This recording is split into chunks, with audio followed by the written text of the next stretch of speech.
grabar, ¿ya? Para que yo empiece a poder subir también la clase. Ya. ¿Tienen alguna duda, alguna consulta respecto a la anterior clase, los nuevos, para que podamos dar inicio a la materia? ¿Ninguna? No, doctor. Ya. Entonces, vamos a dar inicio a la clase. Voy a abrir unas diapositivas para que las pueda compartir por la pantalla y ustedes podamos ver, ¿ya? Hoy nos toca ver aspectos fundamentales de introducción a la materia en específico para que podamos nosotros tener la razón de la que podamos ver. ¿Se está pudiendo ver mi pantalla? Sí, se ve, doctor. Ya.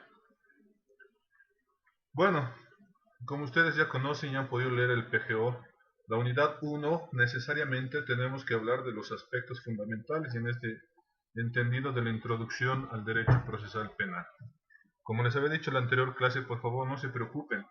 Todas estas diapositivas se las voy a pasar, las que avancemos hoy día, porque vamos a avanzar cierto horario, la teoría, y de ahí nos vamos a empapar un poco con lo que es la práctica. Voy a tratar de abrir mi plataforma de justicia libre de la Fiscalía del Portafolio Digital para que ustedes puedan ver algún tipo de ejemplo de inicio de proceso, conclusiones, acusación tal vez en el tema simplemente del Ministerio Público, para que simplemente podamos ver. También vamos a hacer unos pequeños ejercicios de análisis, en este caso de hechos punibles, y cada uno de ustedes me va a poder dar su razonamiento, ¿ya? Porque es necesario que, como les he explicado en la anterior clase, nosotros razonemos y pensemos la forma en la cual podemos proceder en el procedimiento penal en específico, ¿ya? Vamos a ver la clase de hoy día, lo que es la introducción al derecho procesal penal, los conceptos que se han podido definir, las definiciones, las funciones y las características, ¿ya? Vamos a entender principalmente que el derecho procesal penal en específico ya va a ir a darle un sentido a la parte sustantiva de lo que es el derecho penal en toda la rama, si ustedes están pudiendo ver la diapositiva, ¿verdad? En realidad se va a encargar de poder dar una razón a un hecho punible. Le va a poder dar el sentido de castigar o no a un hecho punible, siempre y cuando este hecho punible esté dentro de la norma sustantiva. Y es por eso que lo ven acá, que lo estoy resaltando, la norma sustantiva, dice, ¿no? Pero no solamente es el hecho de poder investigar o poder esclarecer un hecho, un hecho punible, sino también es el de poder generar una sanción o en su defecto ver que el sistema procesal penal funcione de una manera adecuada cuando exista una apariencia del delito, ¿ya? Esto es una simple introducción que ustedes la van a conocer, por si acaso, no es pregunta de examen, para que no se la memoricen y después estemos porque es un poquito ampulosa, ¿ya? Yo he rescatado alrededor de 5 de 4 conceptos específicos de tratadistas en derecho procesal penal.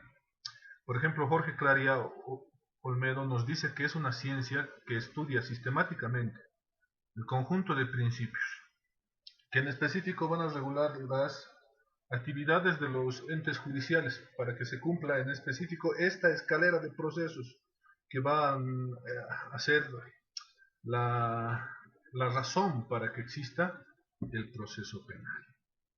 Muy diferente el concepto que nos da Fontecilla. Lo han podido leer, ¿verdad?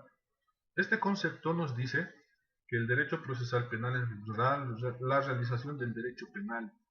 Ustedes ya conocen lo que es el derecho penal, ¿verdad? ¿Se acuerdan?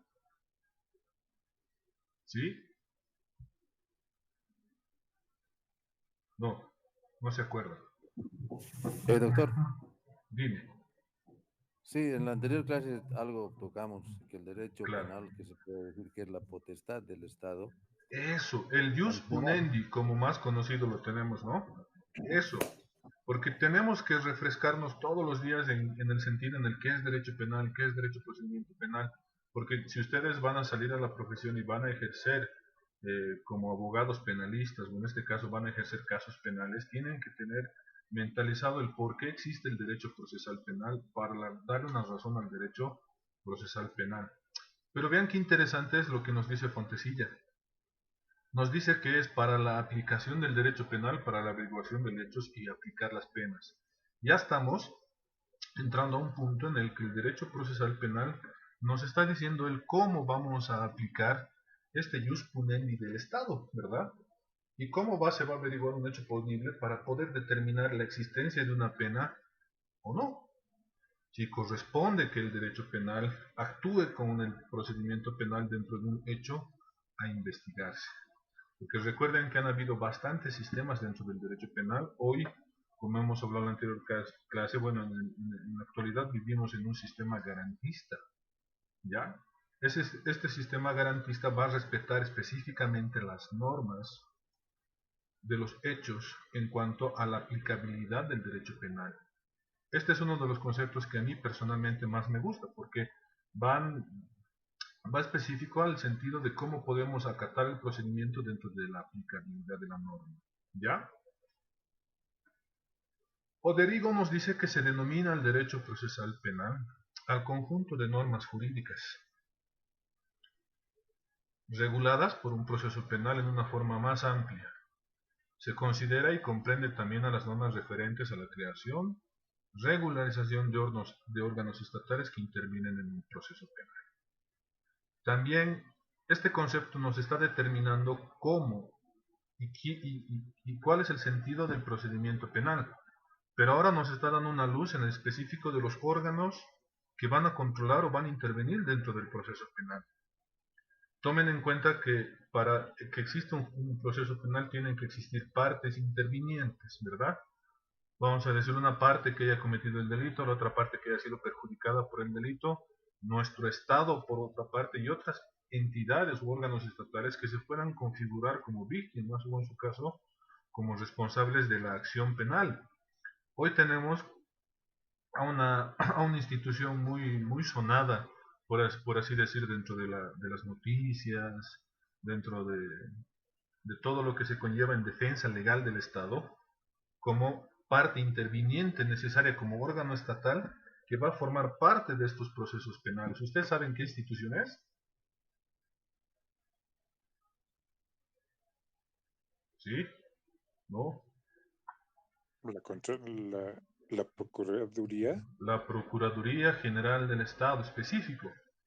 Ya desde la Constitución Política del Estado modificada, la Procuraduría General del Estado tiene un rol mucho más importante en el Estado, en defensa legal del Estado. Por ejemplo, hoy la Procuraduría Legal del Estado se dedica a vigilar que no haya ningún delito en contravención del Estado. Pero dentro del protocolo de acción de la Procuraduría Jurídica del Estado, determina qué delito es más relevante dependiendo la cuantía, digamos en un caso de delito financiero, por así decirlo, ¿no? Que pueda afectar a la economía del Estado, siempre y cuando esta cuantía sea onerosa para el Estado, sea muy alta. Ustedes han podido escuchar hace un par de años, ¿verdad? Un caso muy sonado, el caso Banco Unión Pari, ¿verdad? Donde un jefe de agencia de batallas ha procedido a cambiar los códigos de los cajeros y ha empezado a enriquecerse ilícitamente, ¿verdad? Entonces, ahí empezó por la denuncia de una cajera y la Procuraduría General del Estado ha intervenido de oficio, ¿verdad? Sin que en ese momento se constituyan como víctimas. Qué interesante que este concepto de derecho procesal penal nos diga. Evidentemente, ya hay otras instituciones como órganos estatales en defensa legal ya del Estado, pero de cierto sector denominado, por ejemplo. Ustedes escuchan seguido, seguro, la Defensoría de la Niñez y Adolescencia. La Defensoría de la Niñez y Adolescencia tiene la obligación, el fin, la misión de defender los derechos, garantías de la niñez y adolescencia, por ejemplo. Se tiene que apersonar y constituir como víctima y seguir la persecución penal obligatoriamente, ¿verdad? Ustedes conocen la FELCB, por ejemplo, que hace mucho tiempo no había la FELCB. Entonces la FELCB ya se constituye como un órgano, en este caso, investigativo paralelo a la FELCB, que es la Fuerza Especial de Lucha contra el Crimen, pero especializado en un tema de violencia. ¿Cómo es entonces tan importante poder ver que el procedimiento penal tiene la determinación de poder crear cuánto órgano sea dependiente y cuánta razón tiene Poderigo en decirnos que va a ser referente a cuánta norma pueda suceder o pueda eliminarse y puedan crearse más instituciones del Estado, ¿verdad? Muy diferente al concepto que nos da Carlos Rubianés, ¿ya? Rubianés nos dice que es un conjunto en específico de normas que van a regular toda actividad indispensable. En este caso, en la relación del Estado con los particulares, para que en cuanto se determine el hecho punible, pese a la voluntad de una persona o pese a que una persona no quiera aceptar este castigo, lo va a aceptar y esta sanción va a ser sustancial a lo que ha sido violado, en este caso al bien o al bien jurídicamente protegido. ¿Ya? Entonces, si se dan cuenta, este concepto ya nos está dando más luz del castigo que tiene el Estado, de la obligación que tiene el Estado. ¿Ya? Yo ayer en la noche discutía con otro curso a lo que doy clases de un diplomado de Derecho Penal y Procesal Penal, en el sentido en el que nuestro Estado está un poco más arraigado al poder castigar con la pena mayor, en el sentido de no poder ver y cuantificar cuál es la pena más, en este caso decir benigna en el sentido, sino que tenemos un sistema de tratar de calificar cuál es el delito y la pena máxima, si se dan cuenta. Para Julio Mayer nos dice que es la rama del orden jurídico de un Estado. Entonces, nos vuelven a decir que el Estado tiene la obligación de poder seguir este procedimiento para esclarecer un hecho, donde los órganos públicos van a cumplir una función judicial, donde el Estado va a disciplinar específicamente estos actos de procedimiento necesarios, para que ustedes puedan entender que vamos a regular el comportamiento de quienes intervienen en este proceso, ¿verdad? Qué interesante, porque aquí ya nos está diciendo un momentito. Nosotros vamos a investigar, perfecto, tú eres imputado, tú eres víctima, pero por el momento nosotros nos tenemos que regir a las reglas, porque no solamente vamos a decir que tú has asesinado a alguien sin respetar los derechos de esta persona o sin poder regular el comportamiento de una o de otra parte, porque recuerden que los jueces ahora en el sistema penal son jueces de garantías, constituidos en garantías. Un juez de instrucción penal o los jueces que van a conocer un delito tienen que específicamente velar por las garantías constitucionales, jurisdiccionales y los derechos y principios humanos que ya están universalmente protegidos, ¿verdad? Entonces los jueces por propia cuenta no pueden tomar una decisión fuera de uno de estos principios, ¿verdad? Entonces, vamos a decir, dentro de toda nuestra lógica y toda nuestra concepción, que el derecho procesal penal es una rama de la ciencia del derecho. Esta ciencia del derecho va a pertenecer específicamente al área pública, porque necesariamente va a determinar un órgano o un legislador del Estado que va a tener la capacidad privativa para obrar y para crear, porque es para el humano y por el humano. Obviamente, este derecho procesal penal tiene una existencia de un lapso de tiempo determinado.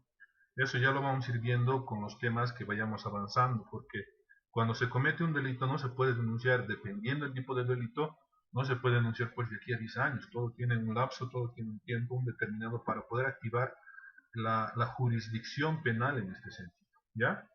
Vamos a entender que el derecho procesal penal tiene una utilidad delimitada en específico, porque nuestro procedimiento penal no puede ser ejercido, qué sé yo, no lo podemos llevar nuestra ley y ejercer nuestras leyes, digamos, en Perú, en México, porque cada uno tiene su sector delimitado y tiene su ley. Por ejemplo, en Estados Unidos cada estado tiene su delimitante en el sentido de regulación. Estos aspectos van a implicar que estas reglas procesales vayan buscando una adecuación a cada época, porque ustedes van a entender que antes el procedimiento penal no era el mismo que es ahora y va a ir modificando, y seguramente en el transcurso del tiempo se va a seguir modificando, se van a seguir cambiando muchas cosas. Hoy estamos cerca, o bueno, estamos en debate de poder cambiar, modificar la ley 348 y la ley Marcelo Quiroga Santa Cruz, ¿verdad? Han debido escuchar la modificación a la ley Marcelo Quiroga Santa Cruz. Una de las modificaciones es que la persona que pueda delatar a otro que está por a punto de cometer un delito de corrupción no va a tener la misma pena e incluso va a ser absuelto de la pena solamente por el hecho de denunciar la corrupción, ¿verdad? Algo que seguramente nos va a traer problemas en el sentido de la mencionada ley. Con el tema del concepto, ¿tenemos alguna duda?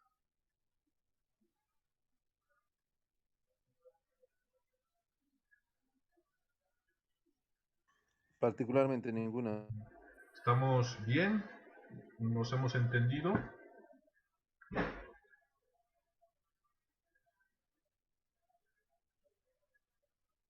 Hay alguien que se quiere unir, creo. A ver, espérenme un rato. Ya.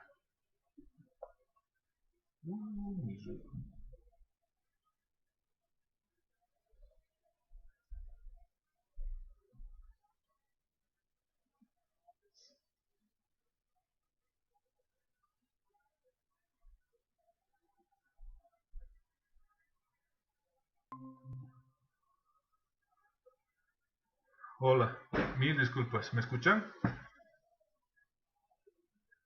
Sí. ¿Aló? ¿Me escucha?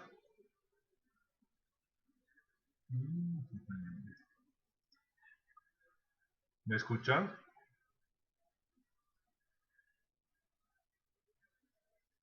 Hola, ¿me escuchan?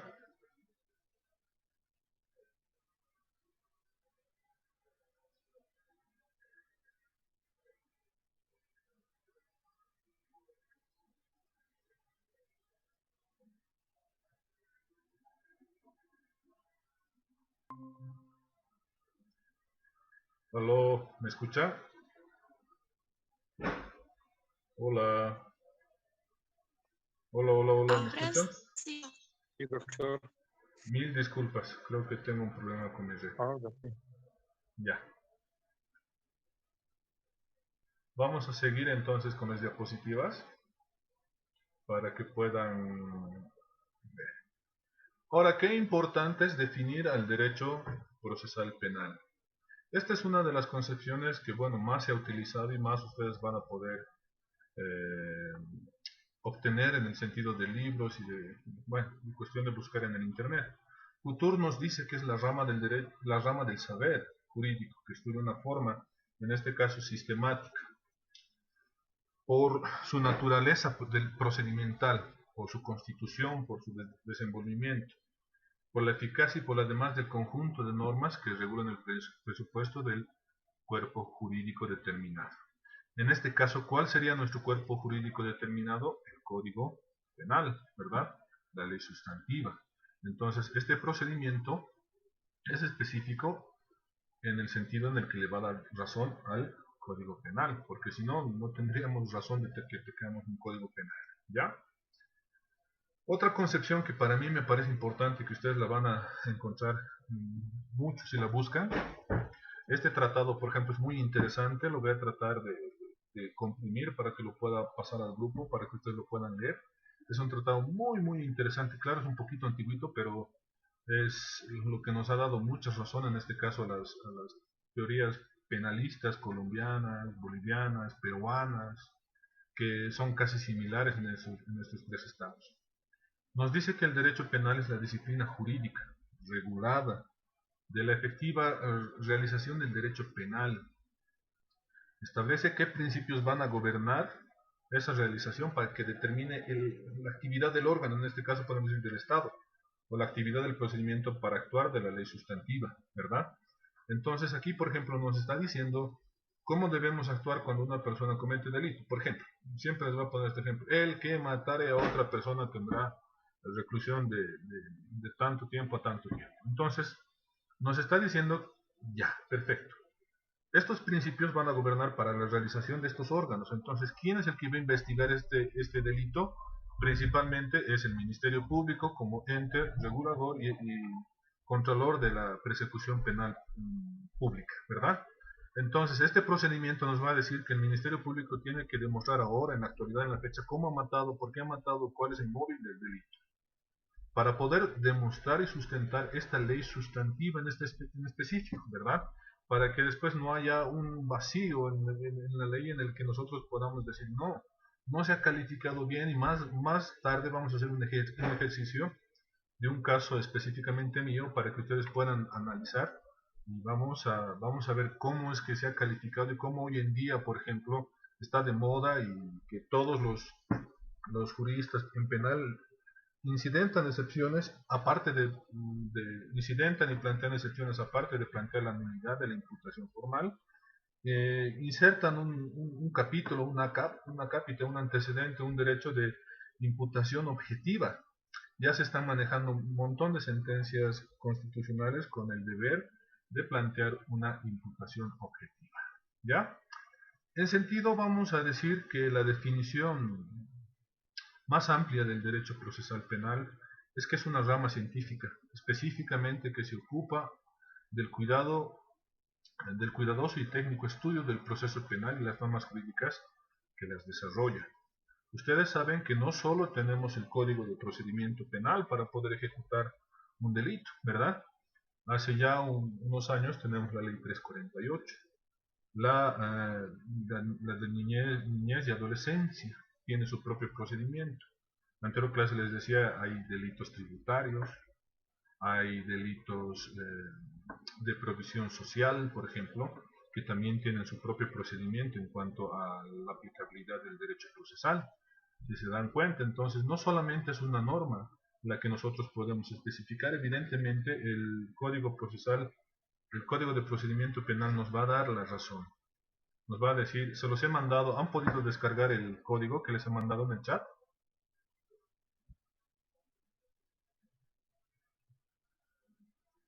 ¿Sí?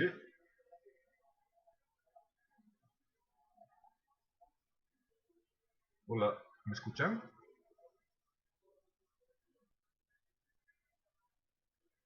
¿Aló?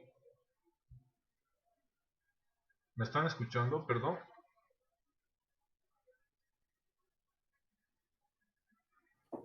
Se lo escucha Ah, ya. entrecortado, doctor. ¿Medio entrecortado?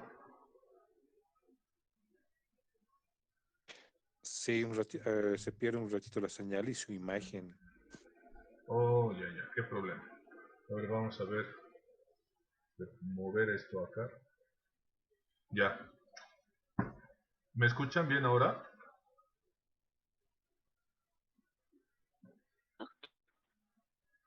Está bien, doctor. Ya. Excelente, entonces continuaremos porque no quiero cansarlos, no quiero dormirlos, entonces vamos a hacer un poquito de prácticas hoy día, ¿ya? Solamente de ejercicio mental, no les voy a escribir ni les voy a mandar ningún documento, ¿ya? Entonces han podido entender, repetiremos esta definición. Como les decía, esta no es la definición específicamente concreta, es una definición que existe en todos los libros y es una de las que más van a conocer. Como les decía, el derecho procesal va a ser siempre una rama científica del derecho, que se va a ocupar exclusivamente del cuidado y el cuidadoso y técnico estudio del proceso penal y las normas jurídicas que le apliquen. Ustedes van a ver, y seguramente cuando salgan a la profesión libre y se dediquen específicamente a algún hecho penal, van a ver que hay muchos conocimientos que no nos enseñan en la universidad. Yo voy a tratar de transmitirles todos los conocimientos y específicamente las normas por las cuales vamos a tratar de ver el por qué se regula el derecho procesal penal. ¿Ya? Ahora, es bien importante que nosotros definamos por qué hay una función del derecho procesal penal. ¿Ya? En específico, el derecho procesal penal tiene dos funciones. Una que es material y otra que es formal. Así, facilito, para que vean que no es tan complicado, ¿verdad? La materia, la función material es la que está específicamente encargada de la averiguación del hecho delictuoso o el hecho punible. ¿Para qué? Para poder determinar una responsabilidad penal o civil del autor y en este caso la posibilidad de que una persona pueda exigir el resarcimiento de los daños, a todo lo que haya podido gastar, digamos, qué sé yo, la víctima, ¿verdad? Más concreto en el sentido de decir que nos está dando la forma de que el derecho procesal penal materialmente, con pruebas idóneas, legalmente obtenidas, todos los instrumentos procesales que vayamos a ver más adelante, testigos, peritos, pruebas que pueda solicitar el Ministerio Público, puedan demostrar la responsabilidad de una determinada persona o un determinado hecho.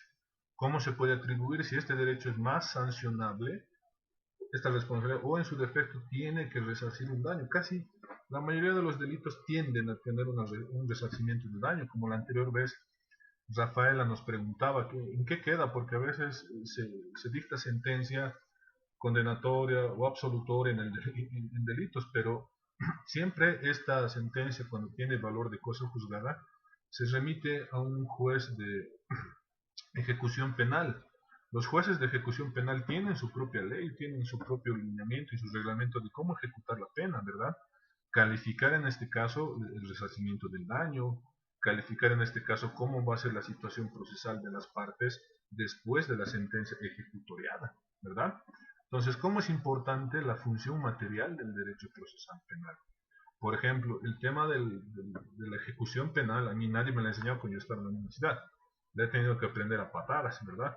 Entonces, comprándome la ley y después he tenido que leerla, ¿ya?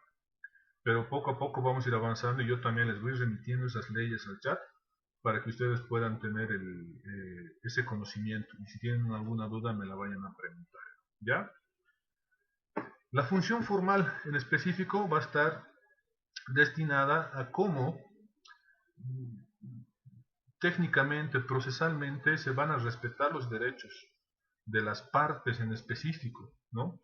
Por eso nos dice aquí técnicamente brindando a las partes el debido proceso y la tutela judicial efectiva. ¿Por qué va a ser tan importante hablar en específico de estos tres aspectos? Del debido proceso, la tutela judicial efectiva y la seguridad jurídica. Ustedes, si son practicantes o van a salir a practicar a juzgados penales, van a escuchar mucho estos tres términos: debido proceso, seguridad jurídica, tutela judicial efectiva. Ya con el transcurso de las materias ustedes vamos a ir construyendo cada uno de estos elementos para que ustedes entiendan qué es el debido proceso. No solo es mencionar cada uno de ellos, sino también analizarlos y ver si es que se cumple en un proceso el debido proceso en específico. Lo van a escuchar harto, de eso no se preocupen, vamos a avanzar. Incluso yo les voy a pasar un montón de sentencias constitucionales para que puedan entender cómo el derecho, el debido proceso se parte en vertientes, ¿verdad? Y esas vertientes tiene cada una su razón de ser, que cada vertiente puede ir a la tutela judicial efectiva, o en su sentido a la seguridad judicial, ¿verdad? O jurídica, principios constitucionales, principios jurisdiccionales, ¿ya? ¿Hay alguna duda con las funciones del derecho procesal penal?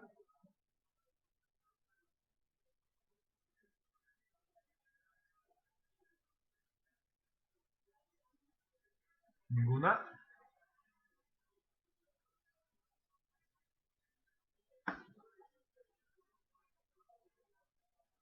¿Aló? ¿Me escucha? Creo que todo está, doctor, demasiado claro, la verdad, bueno, de mí, hablando. Pucha, qué bien, entonces en el examen nos va a ir súper bien, ¿no? Nos va a ir lindo. Bueno, van a ver que yo se los voy a pasar estas diapositivas y se los voy a pasar también el tema. No es difícil, he tratado de resumirlo lo más que he podido para ustedes, para que podamos también tener ejercicios. No solamente sea teoría y nos pongamos a leer la pantalla y nos pongamos a escuchar mi dulce voz y después estemos más cansados, porque entiendo. Al igual que ustedes, yo también estoy terminando mi doctorado y a veces las clases en las noches son un poquito pesaditas. Y voy a tratar de que esto sea más interactivo, participativo entre nosotros seis creo que somos, ¿verdad? Ya, qué bien. Entonces nos vamos a pasar a las características del derecho procesal penal. ¿Ya? El derecho procesal penal siempre va a estar inmerso en características especiales por las cuales le va a dar su razón de ser. En específico, el derecho procesal penal es público, es interno, es formal, instrumental, científico, autónomo y realizador. Este último, por si acaso, van a ver por qué le decimos realizador, ¿ya? ¿Por qué decimos que el derecho penal es público? Porque obviamente ustedes ya conocen la división y las esferas del derecho en sí, en realidad, ¿verdad? Porque el derecho procesal penal público califica específicamente una conducta, ya saben ustedes, reprochable. Puede ser dolosa, puede ser culposa, puede ser por omisión, puede ser por algún otro tipo de circunstancia por la cual haya pasado, ¿verdad? Que es muy diferente al derecho privado, que en este caso el derecho privado simplemente se rige por la autonomía de la voluntad de las partes. ¿Por qué decimos que es público? El derecho penal, el derecho procesal penal es público porque en específico le otorga al Estado, porque el Estado no es una persona en específico, somos el conjunto, somos todos. Le otorga al Estado la capacidad en este sentido de poder castigar esta conducta reprochable. Por eso nos dice aquí que ante todo es para expresar el jus punendi del derecho a sancionar a quien comete el delito. ¿Quién va a castigar a este que comete el delito? El Estado, no otra persona. La otra persona simplemente va a hacer la denuncia. Entonces, en este entendido pueden entender y van a poder escuchar en lo largo de la carrera y si ustedes van a ejercer, que el derecho es público porque ha lastimado a la sociedad. Hay un peligro efectivo para la sociedad en este caso cuando hay algún delincuente, algún imputado que comete algún delito muy, muy gravoso en el sentido, ¿verdad? Incluso ustedes ven en las noticias, ¿verdad? Por ejemplo, un tema muy sonado estos días, la violación grupal en un minibús por 7 personas a una mujer, ¿verdad? Que terminó perdiendo la vida por una infección, por ejemplo. Ese tipo de delitos lastiman a la sociedad. Quieran o no quieran, las noticias le dan un sentido lastimoso al delito, que obviamente es una pena que suceda ese tipo de delitos y no se encuentren los culpables o los responsables. Pero vean cómo ese tipo de circunstancia o ese hecho reprochable lastima a la sociedad. Entonces el Estado tiene el deber, la obligación de castigar, sancionar ese hecho reprochable, ¿verdad? Siempre que sigan las reglas del proceso. ¿Por qué decimos que el derecho procesal penal es interno? Porque específicamente hay reglas, hay situaciones en las que nos tenemos que regir a las especificaciones de cada estado. Cada estado tiene su regla de conducta en el sentido de poder decir, uh, si tú robas con un cuchillo estás cometiendo robo agravado, ¿verdad? Pero en otros estados tal vez tiene otro tipo de sanción, pues, ¿verdad? Ustedes han podido escuchar mucho, qué sé yo, o tal vez no han escuchado, en Estados Unidos los homicidios, los asesinatos están calificados en grados, ¿verdad? En primer grado, en segundo grado y en tercer grado, dependiendo la conducta que ha desplegado este asesino o este homicida, para poder calificar esta conducta en los grados correspondientes. En estados, los que califican en primer grado incluso pueden tener una pena de muerte, ¿verdad? Y esa pena de muerte es ejecutable a todo punto. Evidentemente tienen situaciones por las cuales van a poder apelar, por así decirlo. Es interno porque tiene un sentido positivista, porque en el sentido en el que la norma ha sido creada y la norma tiene que ser cumplida, como en el caso del Código Procesal modelo Iberoamericano. Lo voy a descargar más ratito y se los voy a pasar para que puedan leer. Es muy interesante, casi este Código Procesal Penal Iberoamericano ha sido un modelo para casi toda América e incluso para cierta parte de Europa, en el sentido de respetar derechos y garantías constitucionales. ¿Por qué decimos que el derecho penal es formal, el derecho procesal penal es formal? Porque en específico vamos a dedicarnos a la forma del cómo proceder en cuanto a una actitud reprochable.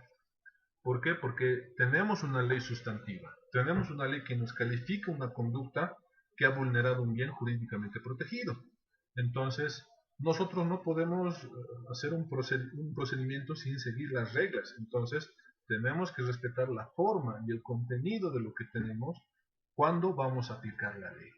Es por eso que cuando los jueces o los fiscales inobservan algún artículo o inobservan algún derecho, algún principio constitucional, se nos vienen en los procesos acciones de libertad, amparo constitucional, incidentes, excepciones, todo un problema porque nos dicen el juez o la fiscal o el fiscal no han observado la ley, me han vulnerado mi derecho de esta manera, mi defensa material, no me han notificado, por una simple notificación a veces empieza que no se han cumplido la característica formal del derecho procesal, ¿verdad? Evidentemente existe un principio de formalismo, pero eso lo vamos a ir viendo más adelante para ver cómo se aplica, cuándo se aplica y quién tiene que aplicar.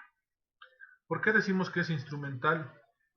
Porque siempre va a tener un mecanismo de acción, siempre va a tener una metodología de acción en el sentido en el que podamos aplicar el código penal, la ley sustantiva, para darle una existencia, para demostrar si es que este derecho procesal penal o este procedimiento tiene razón de ser para efectivizar este hecho reprochable, ¿verdad?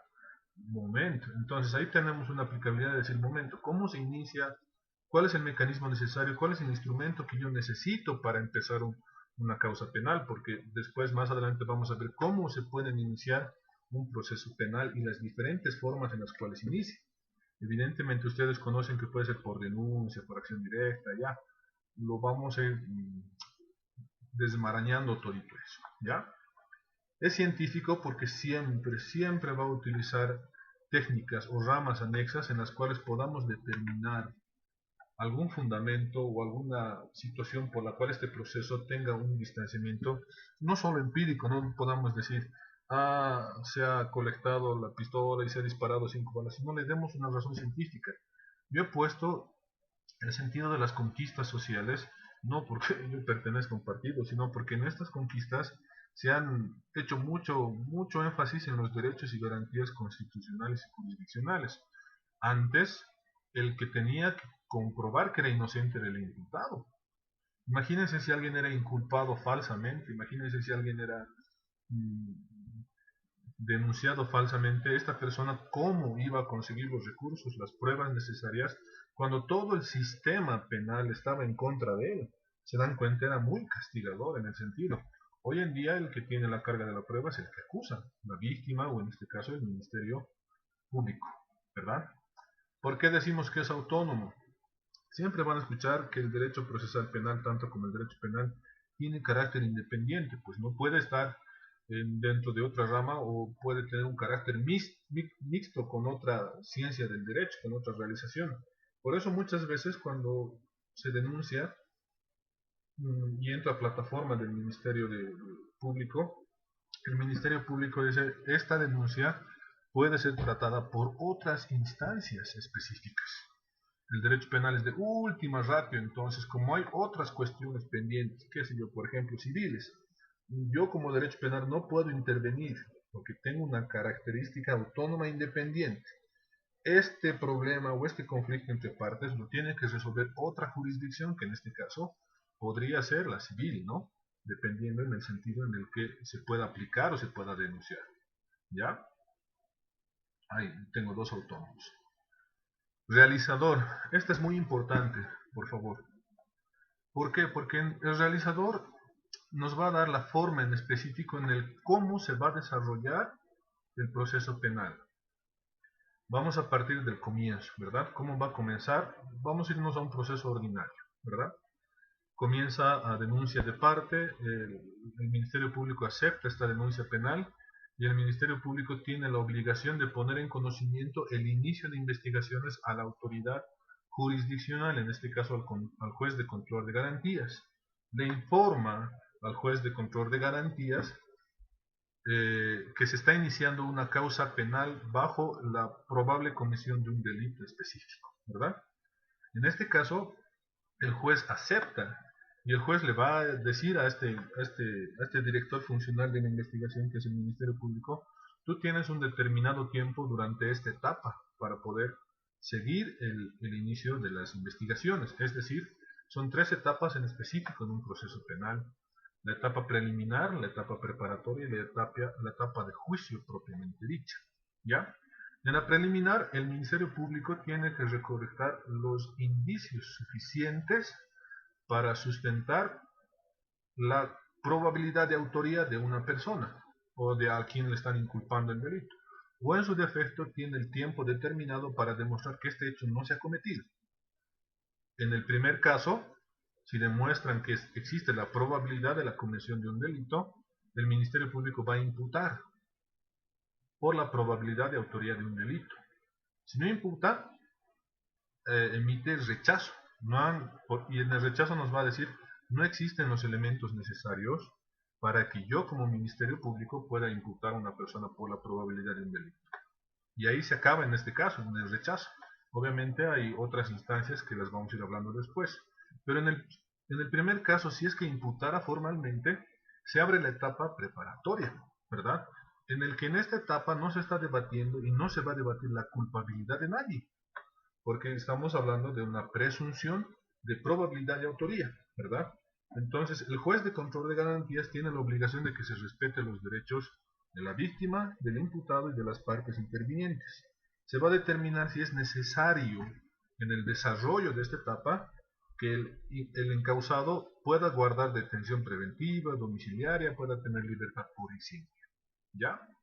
Durante esta etapa preparatoria, como decimos en el desarrollo del proceso, el Ministerio Público, en este caso el activador de la causa penal, tiene la obligación de recolectar en este caso ya no indicios, sino evidencias para demostrar en este caso la culpabilidad del imputado, ¿verdad? Durante esta etapa tienen un determinado lapso que los vamos a ir viendo, después les voy a explicar plazos para que no nos vayamos saliendo del tema, ¿ya? Entonces en esta etapa el fiscal también tiene dos opciones. Terminada la etapa y si reúnen los elementos necesarios para demostrar la culpabilidad de alguien, va a emitir una acusación formal. Y esta acusación formal va a abrir a la etapa del juicio oral, que ya es otro tipo de pequeña etapita dentro de la notificación de la acusación, ¿ya? Si no encuentran las evidencias o si los elementos que han dado o han aportado a la investigación son insuficientes para que estos puedan fundar una acusación, va a emitir un sobreseimiento. Este sobreseimiento también va a decir que no hay los elementos necesarios para poder fundar una acusación. Ahí termina, obviamente hay otra etapa de impugnación, pero ya. En el caso en el que se abre el juicio oral, en el desarrollo, se va a demostrar, la parte acusadora tiene que demostrar cuál es la culpa con los elementos necesarios, pruebas documentales, técnicas, periciales con las que sean necesarias, ¿verdad? Entonces, ahí va a conocer un juez de sentencia, o en este caso un tribunal de sentencia constituido en jueces técnicos, van a determinar si en este caso existe o no existe una culpa. Es por eso que la función realizadora del derecho procesal es muy importante para mí, porque ustedes han visto que en 5 minutos les he explicado algo que, por ejemplo, en un diplomado o ustedes en un libro lo van a leer bastante, ¿verdad? Pero es algo así resumido. Entonces necesitamos saber cómo es que el proceso penal va a tener un inicio, un desarrollo y una culminación, ¿verdad?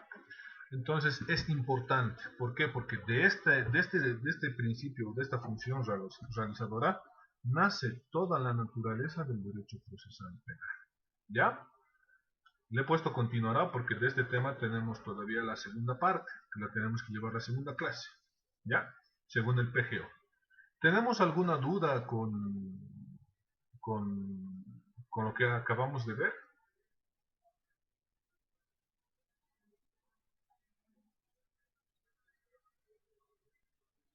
Aló, aló. Doctor, No, un favor, ¿será que puede? Ay, Dime, lo siento, síganos, señor. no, dime, dime. sigue nomás, Ramos, perdón. Sigue. No sé si podría reiterar el tema en cuanto a características, la característica instrumental, se me fue. Claro que sí. ¿Alguna otra duda, Hernán, respecto a eso? Para que podamos abrir las diapositivas. No, igual era más o menos mi pregunta más o menos. Perfecto. La característica instrumental me han dicho, ¿verdad? Sí, doctor, por favor. No te preocupes, con todo gusto. Concepto, definición.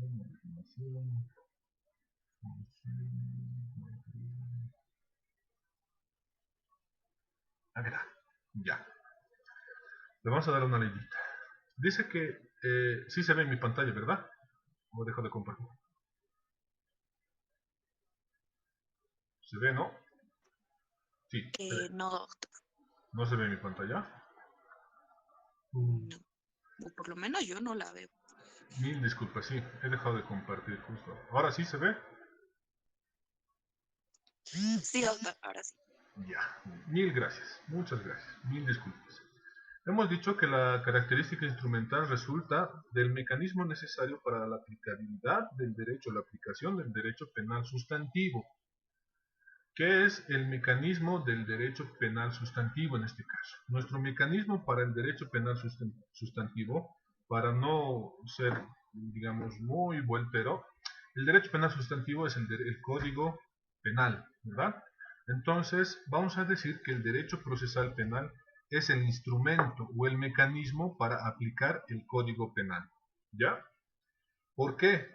Porque si no tuviéramos el código de procedimiento penal, no le podríamos dar una aplicabilidad, no le podríamos dar una razón al código penal, para que en este sentido podamos determinar si es que tiene un fin determinado, ¿verdad? Es lo mismo lo que sucede con cualquier otra ley. El Código Civil tiene ya su ley actualizada, bueno, hace un par de años, el Código Procesal Civil. Entonces, el Código Penal nos va a decir, una persona ha cometido este delito, pero el cómo, instrumentalmente, el instrumento para demostrar cómo se ha cometido ese delito o cómo averiguar la verdad histórica de los hechos, que van a escuchar mucho, es el Código Procesal Penal o el Derecho Procesal Penal. Entonces, por eso se le da una característica instrumental, para decir, perfecto, tenemos un delito, ¿cómo lo vamos a solucionar? ¿Qué vamos a hacer con esta situación? Tenemos nuestro instrumento, nuestro mecanismo que nos va a servir a nosotros para poder, qué sé yo, castigar a esta persona por el delito que ha cometido, ¿verdad? Nos va a decir cómo podemos iniciar el proceso para sentenciarlo a 30 años sin derecho a indulto. ¿Te das cuenta? Ahora sí estamos un poquito más claros o falta un poquito. Súper claro, doctor, muchas gracias. No te preocupes. Sí, doctor. ¿Alguna otra duda?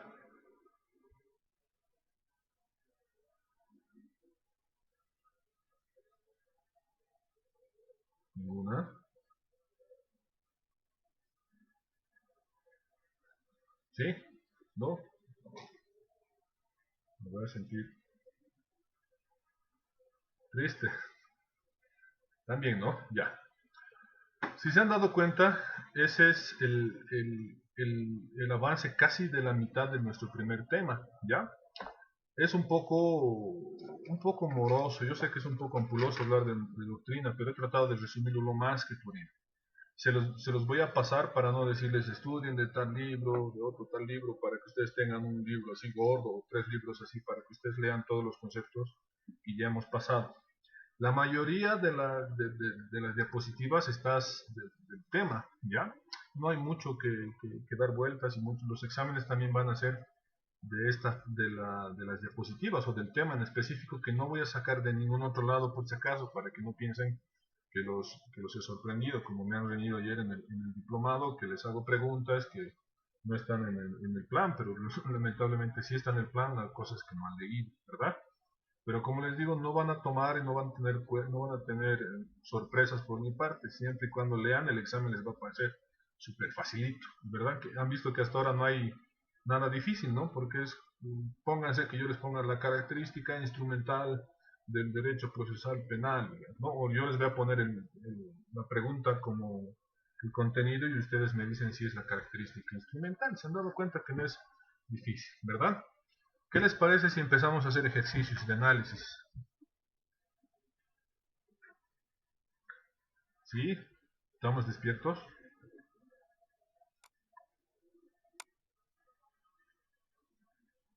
No.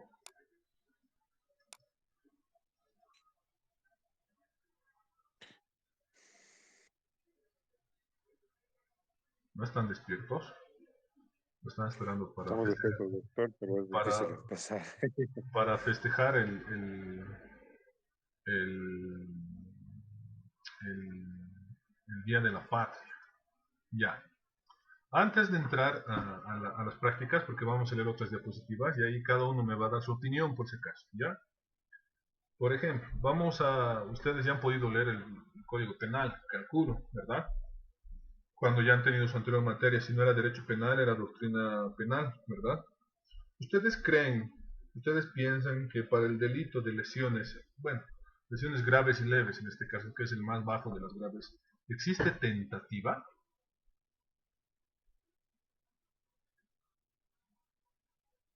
Si hubiera premeditación y alevosía, sí.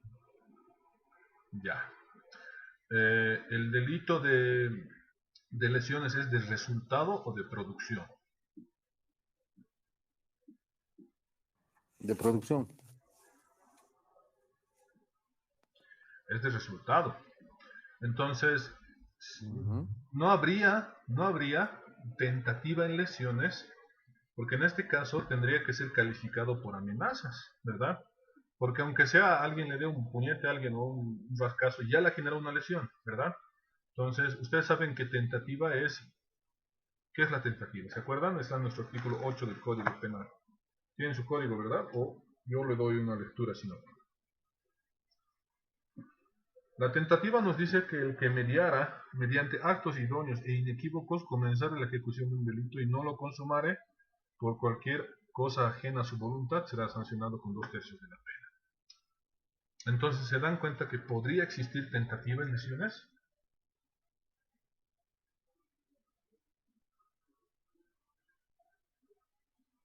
¿Sí? No.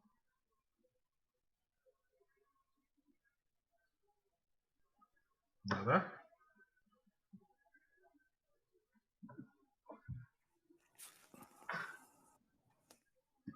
Pero otra vez, por favor, más despacito, pero... Ya. Les pregunto si es que puede existir tentativa en el delito de lesiones. Doctor, Dime. yo estimo que sí, existe tentativa. ¿Por qué? Porque se puede llegar a un resultado.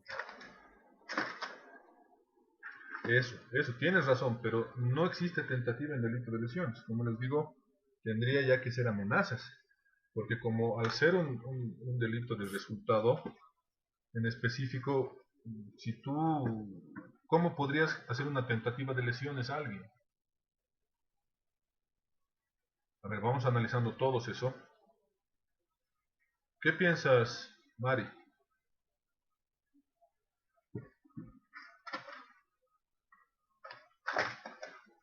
Doctor, ¿podría repetir la pregunta, por favor? No escucho muy bien. No te preocupes. Les he preguntado si existe tentativa en el delito de lesiones graves y leves.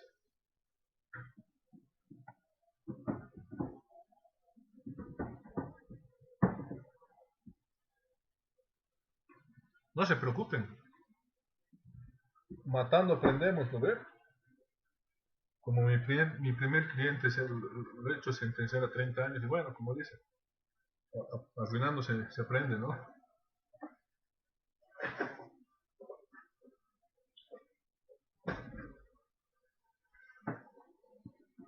¿Crees, Mari, que hay tentativa? Yo pienso que no, doctor. ¿Por qué? Em,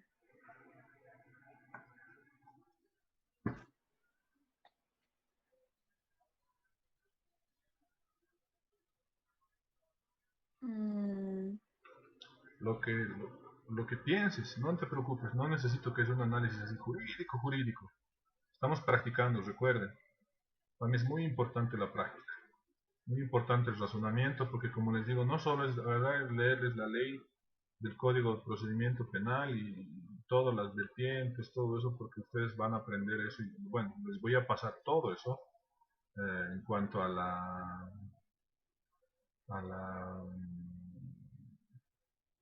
a lo que ustedes necesiten, pero necesitamos hacer práctico la cosa, ¿no? Doctor, Dime. a ver, si estamos hablando de tentativa, muy posible Ajá, esté equivocado, pero podemos decir que una tentativa es una intención. claro. Por eso dice nuestro código el que mediante actos idóneos o inequívocos, ¿verdad?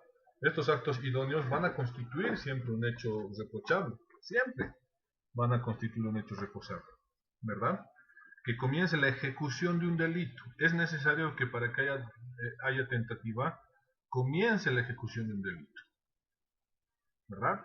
Sin ejecución de delito no hay por qué tipificar, ¿verdad? Porque ustedes ya saben que el delito es la acción típica, antijurídica, culpable y, ¿verdad? ¿O no? Doctor, entonces se puede decir que si no se ha llegado a realizar el acto punible, entonces no hay sanción o hay sanción mínima por el Claro, intento de, eso, ya estamos mejor. ¿Se dan intento cuenta? de Por homicidio, ejemplo, si alguien no logra, intento, si alguien no logra inferirle lesiones a alguien, ¿qué delito es?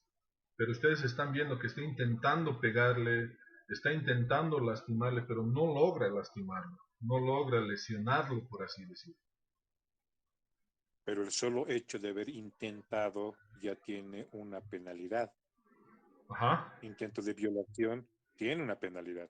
Intento claro. de asesinato, de homicidio, tiene una penalidad, aunque en mínima, pero tiene una penalidad, Dos porque ha tercios. intentado. Un tercio de la pena, dice, ¿verdad?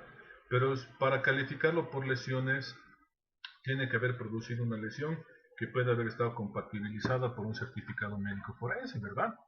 Entonces, ahí, por ejemplo, viene la labor fundamental, lo que tú dices, ¿no? Que se califique bien la conducta, que haya la necesidad, y en este caso el Ministerio Público tiene que calificar bien la conducta, ¿verdad?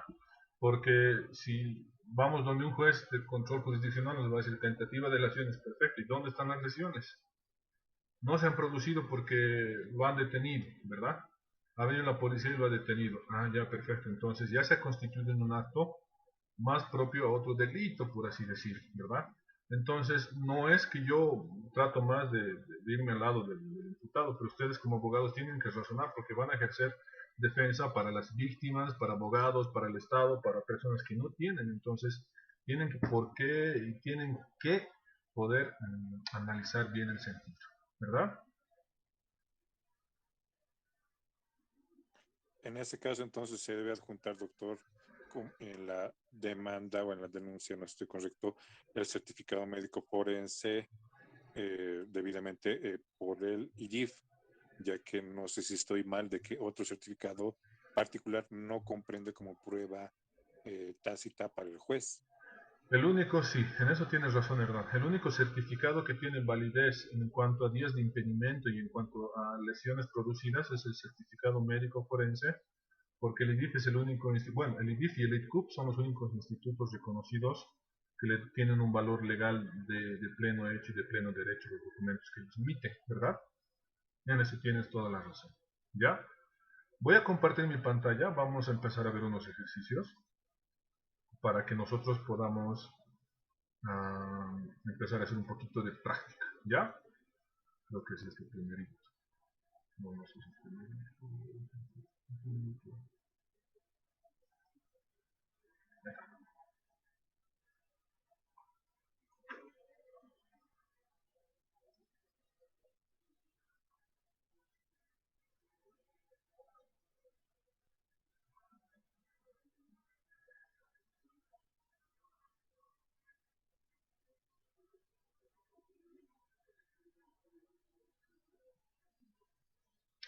Espérame un momentito, por favor, un momentito.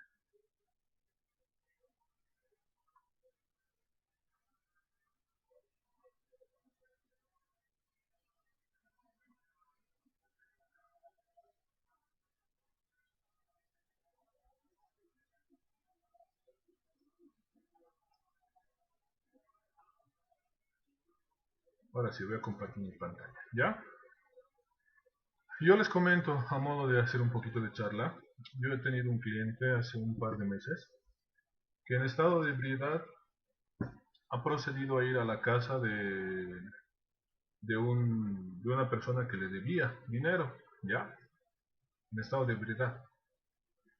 Y este señor que le debía dinero jamás le pagaba, ¿verdad? Pero tal habrá sido la rabia de este señor que ha procedido a empezar a patear. ¿Se ve mi pantalla? Sí, ¿verdad?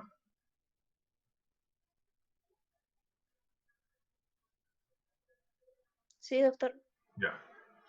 Entonces, como les contaba, este señor ha procedido a patear, a romper los vidrios. Y finalmente, cuando ha llegado la policía, lo han encontrado intentando ingresar al domicilio, o sea, tratando de empujar la puerta, ¿verdad? Y a este señor lo han llevado a la policía, le han iniciado proceso penal y lo han imputado formalmente por el delito de robo agravado. ¿Ustedes creen que estaba bien calificada esa situación, ese proceso?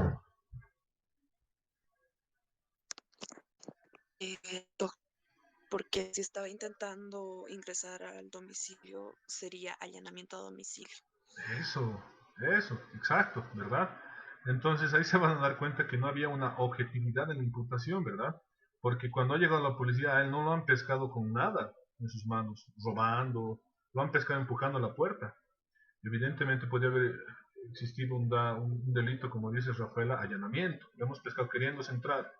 Incluso daño simple, que es un delito de acción privada, ¿verdad? Para el resarcimiento de los daños, mi puerta me ha costado, ¿verdad? Pero Dime. doctor, ahí no entraría la duda de que por ahí ha sacado alguna joya o dinero que no era perceptible a la vista, o sea, a la requisa, no sé, qué sé yo, unos 3 anillos de oro no son, digamos que esto lo podía haber metido en sus bolsillos, en su media, algo.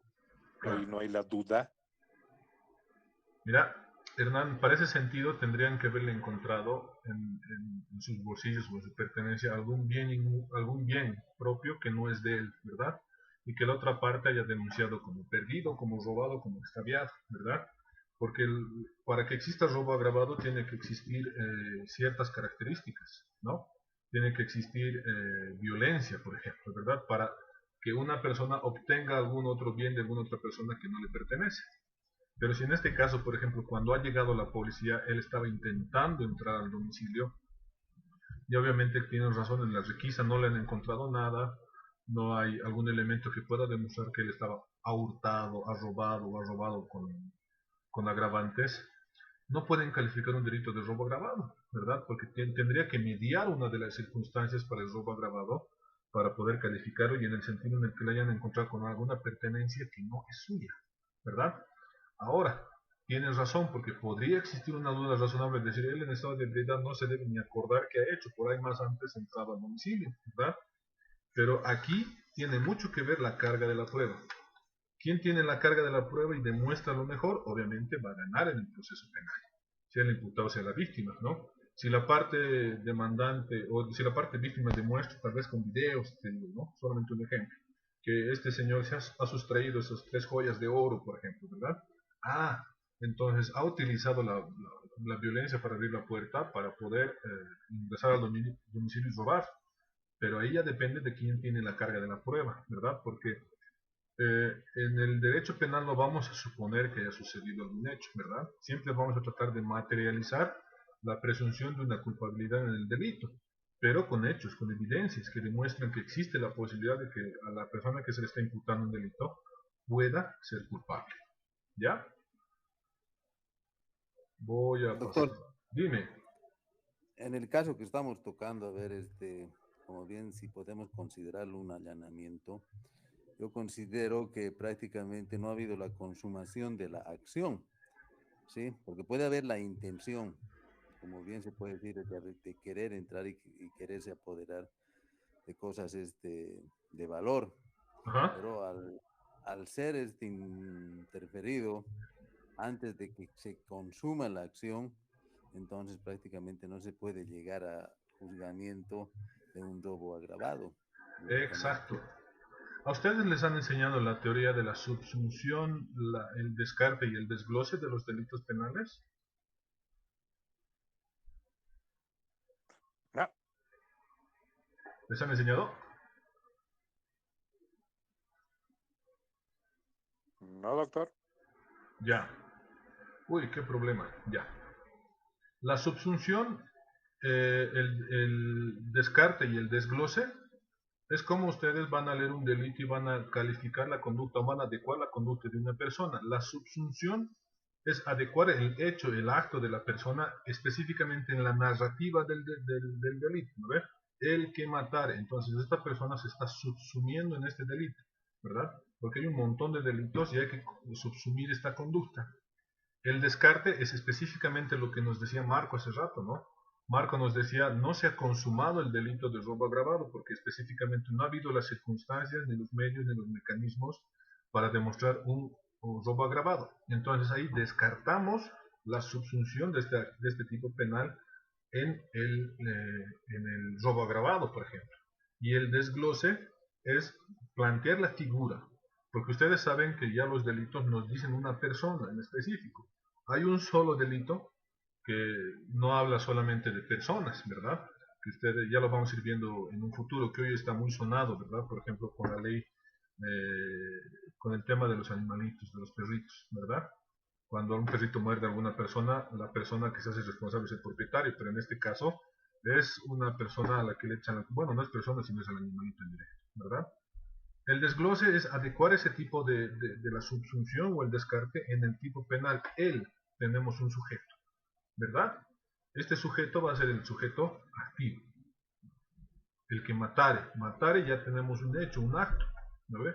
A otra persona, ya en asesinato, digamos, ¿no? A su cónyuge o a su hermano, ahí ya tenemos a la persona agredida o al bien jurídicamente protegido. Entonces estamos desglosando el delito más allá de subsumirlo, descartarlo o adecuar una conducta, si se dan cuenta, ¿no? Les he explicado rapidito, se los voy a pasar esta teoría para que ustedes puedan terminarla de comprender, ¿ya? Vamos a ir a los ejemplos, que son tres ejemplos muy facilitos, ¿ya? Por ejemplo, tenemos en el número 1, dice A ingiere una pastilla que le ha proporcionado B, bajo la promesa de que le hará alucinar como nunca. A los 10 minutos de tomar la pastilla, A, fan de la serie Exterminador, comienza a sentir que la gente que está en su alrededor en la discoteca quiere morderlo y comienza a golpear a diestra y siniestra, lesionando a 2 clientes del local. ¿Responde a lesiones causadas? ¿Ustedes creen que tiene responsabilidad A de haber producido las responsabilidades o B porque le ha dado las pastillas?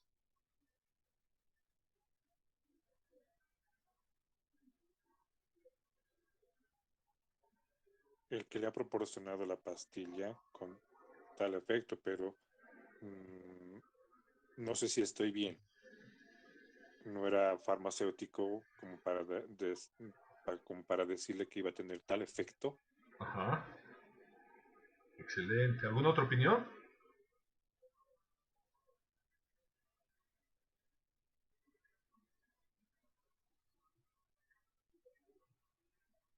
Ya.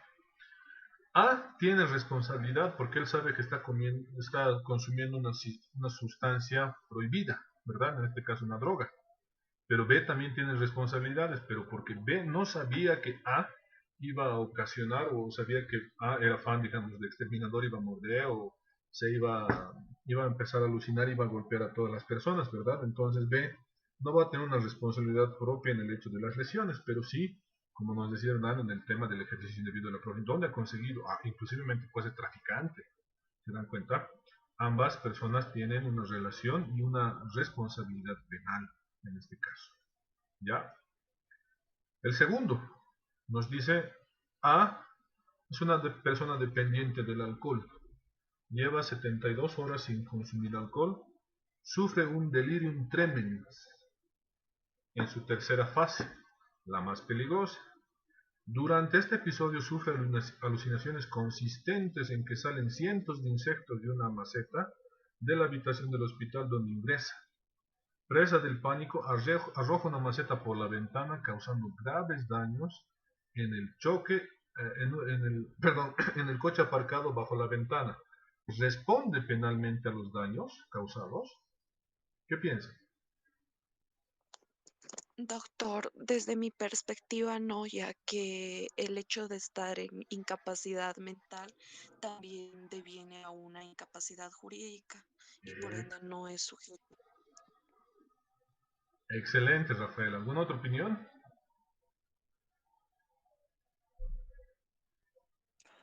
Doctor, ¿no vendría a ser también responsabilidad del mismo lugar de donde estaba internado porque ellos tienen el conocimiento de que ya está en esa etapa y debería tener un mayor control para no ocasionar daños a terceros o a sí mismo en su delirio. Excelente razonamiento. ¿Algún otro?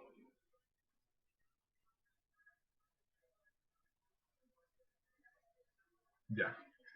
Ambos tienen la razón, Rafaela y Hernán. Realmente me gusta cómo analizan, porque el delirium tremens es una etapa del alcoholismo de algunas personas cuando consumen alcohol. La tercera etapa es la más peligrosa porque es cuando se supone que la persona no tiene estado de sí, no tiene estado de conciencia. Y evidentemente esa es una eximiente penal, ¿verdad? Evidente no lo va a sancionar penalmente, es decir, no lo vamos a meter a la cárcel, pero sí a un resarcimiento del daño, ¿verdad?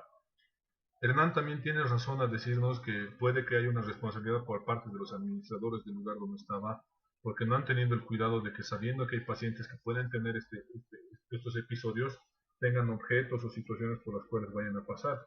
Lo que ha sucedido en el caso, por ejemplo, o en el hecho que ha sucedido en Lupea, se dan cuenta, ¿verdad? Se han peleado dos bandos de una carrera, se han subido a un cuarto piso, creo a un tercer piso, se han empezado a pelear, se han empezado a empujar, se ha roto la baranda, han muerto creo que 6 o 7 personas, ¿verdad? Ahí ustedes van a poder determinar un montón de responsabilidades. ¿Por qué? Porque decimos, ¿quiénes son los que los han reunido, los han convocado en pandemia? ¿Quiénes son los que han empujado? ¿Quiénes son los que han construido las barandas? ¿Quién es el portero? ¿Quién es el administrador? Ahí hay un montón de responsabilidades, más o menos, pero existe responsabilidad. ¿Se han dado cuenta, verdad? Vámonos al tercer caso. ¿Ya? Ha adquirido un CD pensando que son películas de vaqueros, pero en realidad son películas pornográficas. Y las vende sin saber, sin ver las películas, pensando que son de vaqueros. ¿Tiene sanción penalmente?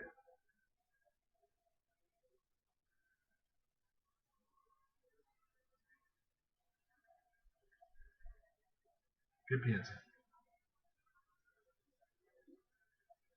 ¿Hay delitos de pornografía en Bolivia? Hay delito de pornografía, doctor.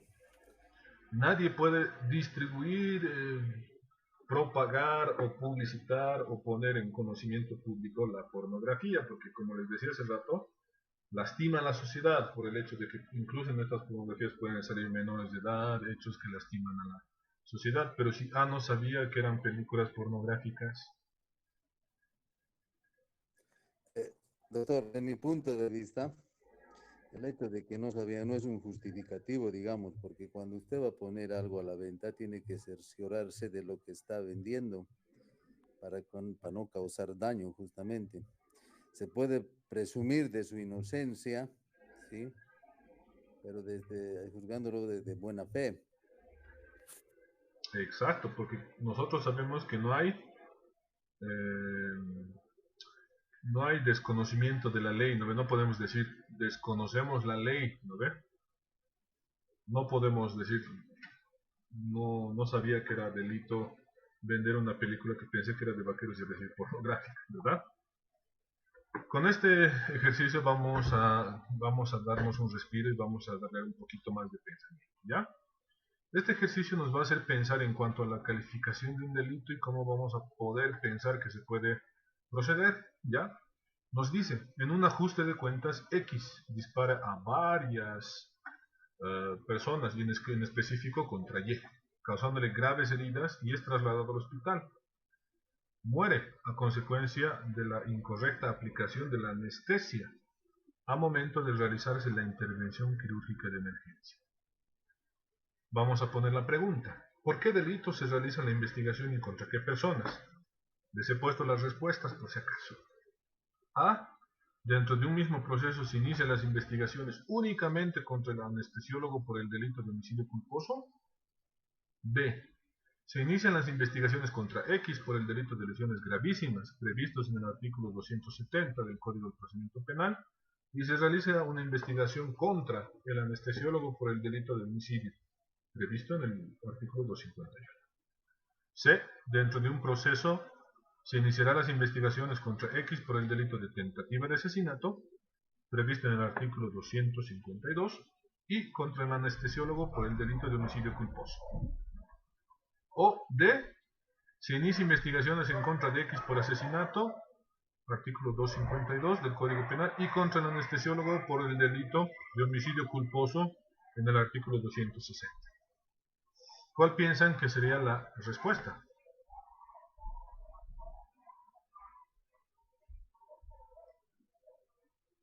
Doctor, si no me equivoco,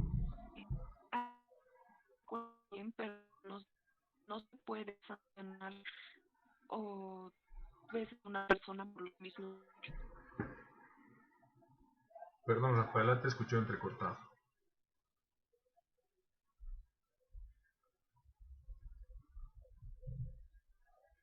¿Aló? Hola. Doctor, sería el antepenúltimo porque uno ha habido un intento de homicidio y después, para acabar, el anestesiólogo lo ha rematado Ya. por negligencia. Mm. O sea, sería ambos. Uno es por intento, no lo ha llegado a matar. Ajá. Podía haberse salvado en la operación, pero por las negligencias del anestesiólogo lo ha terminado matando. O sea, para eso también se podría decir que en la autopsia verían qué tipo de heridas ha tenido, si ha tenido heridas muy severas y podía haberse salvado o no, o eran muy, ¿qué es en órganos vitales. Claro. Vamos a tratar de desmarañar todo eso, ¿verdad? X le ha disparado con la intención de matar, ¿verdad? X en Pero no ningún lo momento logró. no lo ha logrado, pero X no sabía que no lo ha logrado, porque X no sabe que él ha ido al médico y el médico le ha practicado mal anestesia, le ha puesto más o menos y recién se ha muerto, ¿verdad? Porque la intención de X era matar, porque hasta el momento en que X le ha dejado de disparar a Y, X ha consumado su delito, ¿verdad? No ha habido un acto inequívoco o idóneo que interrumpa la comisión de su delito, ¿verdad? No ha habido algo que podamos decir no ha terminado de cometer su delito para que pueda ser calificado en tentativa, ¿verdad? En este sentido. Entonces, la actitud de A era obviamente premeditada, alevosía y ventajosa, ¿verdad? No así la de la actitud del médico, en este caso del anestesiólogo, ¿no?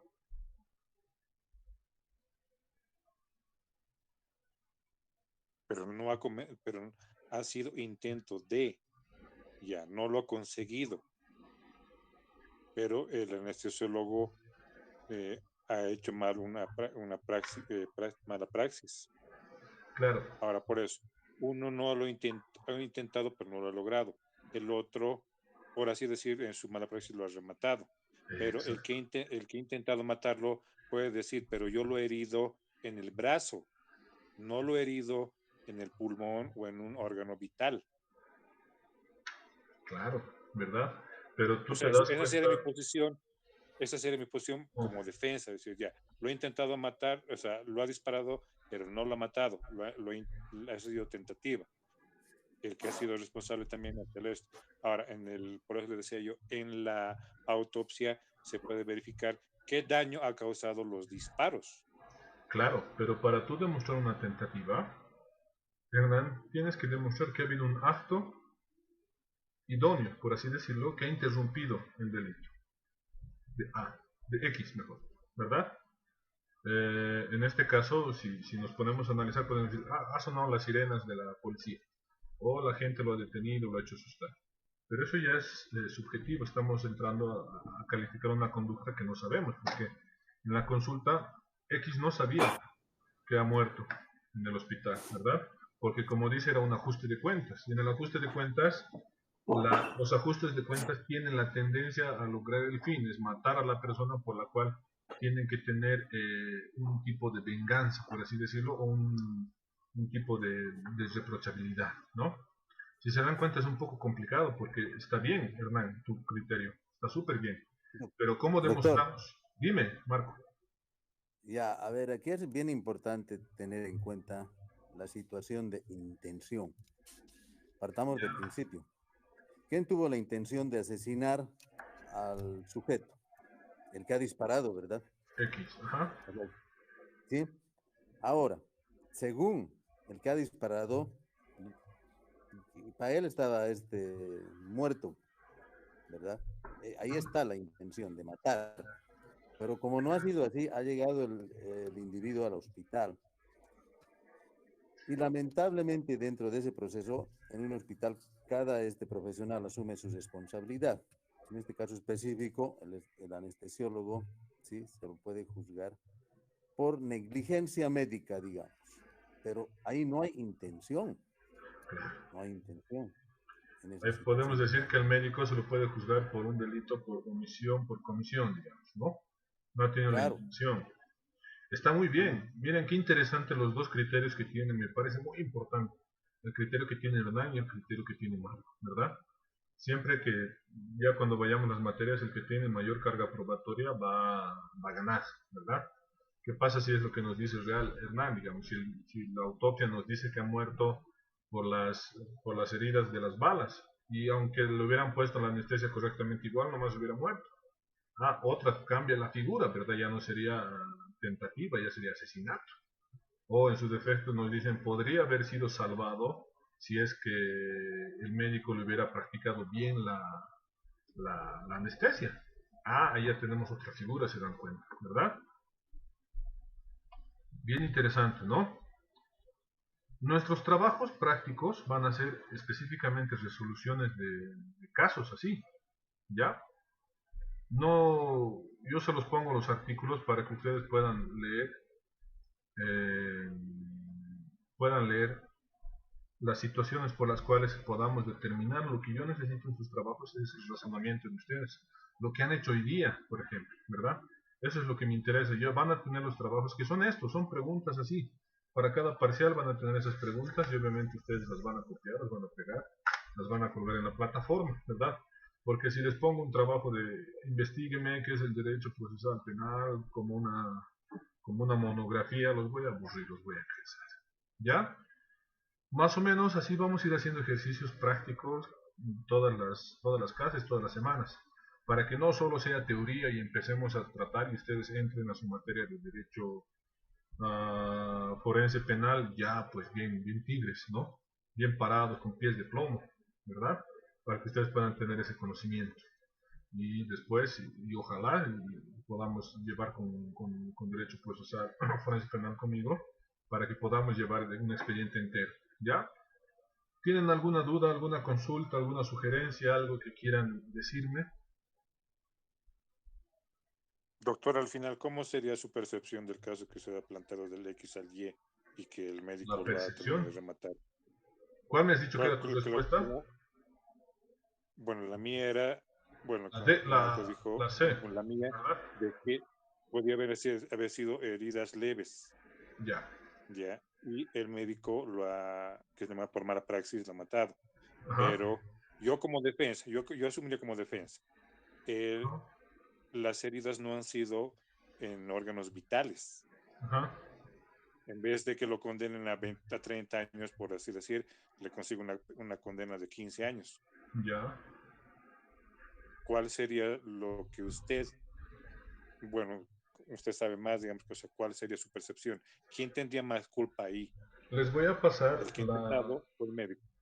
Les voy a pasar la sentencia condenatoria de este caso en específico porque es un caso real, no es un caso que nos hemos inventado, ¿ya? Es un caso que tiene todas las pruebas evidenciadas y se ha demostrado la actitud criminal de X en el sentido de tratar de quitar la vida, ¿verdad? Y ahí se ha actuado con el principio de reprochabilidad, por ejemplo, ¿ya? Y al médico se le ha quitado la licencia para ejercer la medicina, entonces en este caso se ha iniciado un proceso por la D, ¿ya? Se han iniciado investigaciones por el delito de asesinato en contra de X y por el delito de homicidio culposo por el anestesiólogo. Se han demostrado todos los hechos necesarios para poder sustentar este sentido. Es evidente lo que tú dices, ¿no? Poder razonar en el sentido de decir, no ha sido órganos vitales, pero ¿qué pasa con la reprochabilidad, con la actitud de una persona, ¿verdad?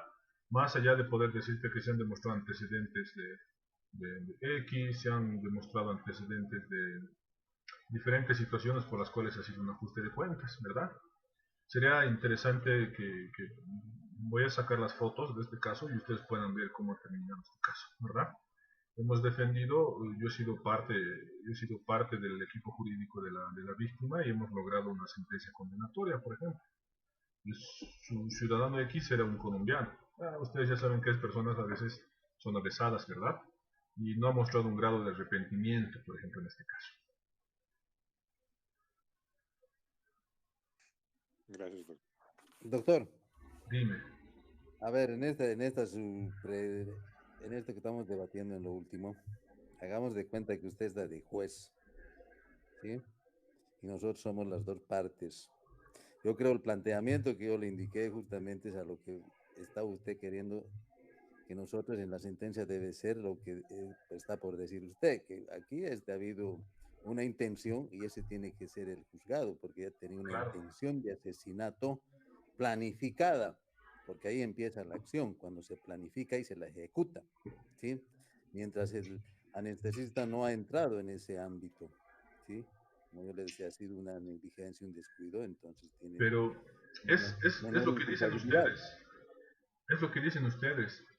Miren, es quién va a tener la razón de demostrar qué, si se dan cuenta, ¿verdad? En este caso, Eso es lo que llama de carga de prueba. todas las evidencias, exacto, y todas las pruebas nos han apuntado a un ajuste de cuentas y un hecho voluntario, ¿verdad? Yo como juez no voy a sacar un criterio personal sobre alguna de las partes, ¿verdad? Si es que me tocara ser juez, ¿no? Simplemente me voy a dedicar a analizar la carga de la prueba. ¿Quién tiene la mejor carga de la prueba para demostrar? Si, por ejemplo, vos, Marco, me demuestras que ha sido intencional, digamos, ¿no? O no me dices que ha sido intencional, pero no me demuestras, en este sentido, el que me demuestre que no ha sido intencional y ha sido, qué sé yo, lesiones graves, perfecto, va a tener las situaciones. Por eso es que es bien importante que ustedes conozcan la materia del derecho procesal penal, porque van a ir viendo poco a poco durante las materias, porque hay muchos temas que, por ejemplo, a mí me parecen más que teoría, que vamos a tratar de hacerlos prácticos en el cuanto del Código de Procedimiento Penal, porque yo quiero que conozcan todos los artículos, ¿no? Por mí, todas las clases les doy partes por parte de todos los artículos que tenemos que seguir el PGO, ¿ya? Pero se dan cuenta que es un debate, por eso dicen juicio oral público contradictorio, porque el principio de contradicción nos va a hacer eso, lo que hemos hecho hoy día, por ejemplo, ¿no? Debatir, por ejemplo, el hermano nos dice no ha sido heridas en órganos vitales. Marco nos dice ha tenido la intención. Entonces ahí vamos a jugar con el tema de quién tiene mejor carga probatoria, ¿no? Entonces en ese sentido se ha demostrado con antecedentes legalmente obtenidos, la intención, los antecedentes, los videos, las fotos, toda la situación en el que ha tenido la intención de matar. En ningún momento se ha interrumpido, por ejemplo, el lapsus de la acción criminal en este caso, ¿verdad? Entonces, como les digo, todo se basa en cuanto uno tiene la carga de la prueba o quiere demostrar su razón. Es muy bueno el pensamiento que están teniendo hoy día ustedes, porque ese es el pensamiento que les va a llevar a dar luces en cada caso. Cada caso es diferente. Nunca ustedes presuman la víctima de nadie ni la culpabilidad de nadie. Siempre denle una duda razonable a todo, y eso me lo enseñó la experiencia, ¿verdad? Hay víctimas que nos dicen que son las peores víctimas cuando la situación es diferente. Y hay imputados que nos dicen que son inocentes cuando son más culpables que la palabra. ¿Ya? ¿Alguna otra duda? ¿Alguna otra sugerencia? ¿Algún otro pensamiento?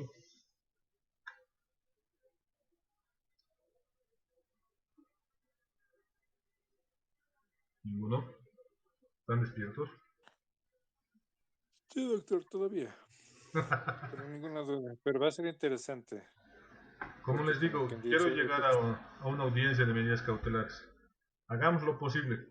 Con la ayuda de ustedes lo vamos a hacer. ¿Ya? listo, doctor. Vamos a tratar de ver si podemos pelearnos con el curso de Forense Penal 1 para reventar, puede ser tal vez un debate o una audiencia con ellos. Voy a tratar de ¿Con hablar qué eso. curso dijo, doctor? Con el de Forense Penal 1. No sé quién es la docente o el docente, pero vamos a ver que podamos ir tal vez al final del semestre a hacer un pequeño simulacro de audiencia, tal vez, ¿no? Y ahí vamos a ver cómo estamos constreñidos en la materia. Porque a mí me interesa la práctica. Evidentemente está el texto, como les digo, está la práctica. ¿Ya? ¿Ninguna duda más?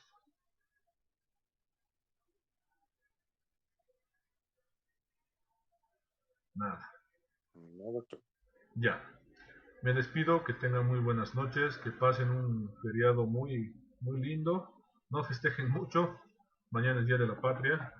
Ya tienen un fin de semana largo. Cualquier duda, este fin de semana no les voy a dar tarea para que estén un poco relajados, para que nuestra primera semana sea tranquila. Ya la siguiente semana voy a cargar las tareas a la plataforma y son casos como los que ustedes han visto. Entonces, a mí me interesa más la resolución y el análisis jurídico que ustedes tengan. ¿Ya? Me despido de todos ustedes, que tengan una muy buena noche, un feliz descanso, que estén muy bien, siempre gocen de mucha salud. Buenas Bueno, noches, doctor. doctor. Buenas Hasta noches. luego. Hasta luego. Buenas noches, doctor. Buenas Buenas noches. noches, doctor. Buenas noches.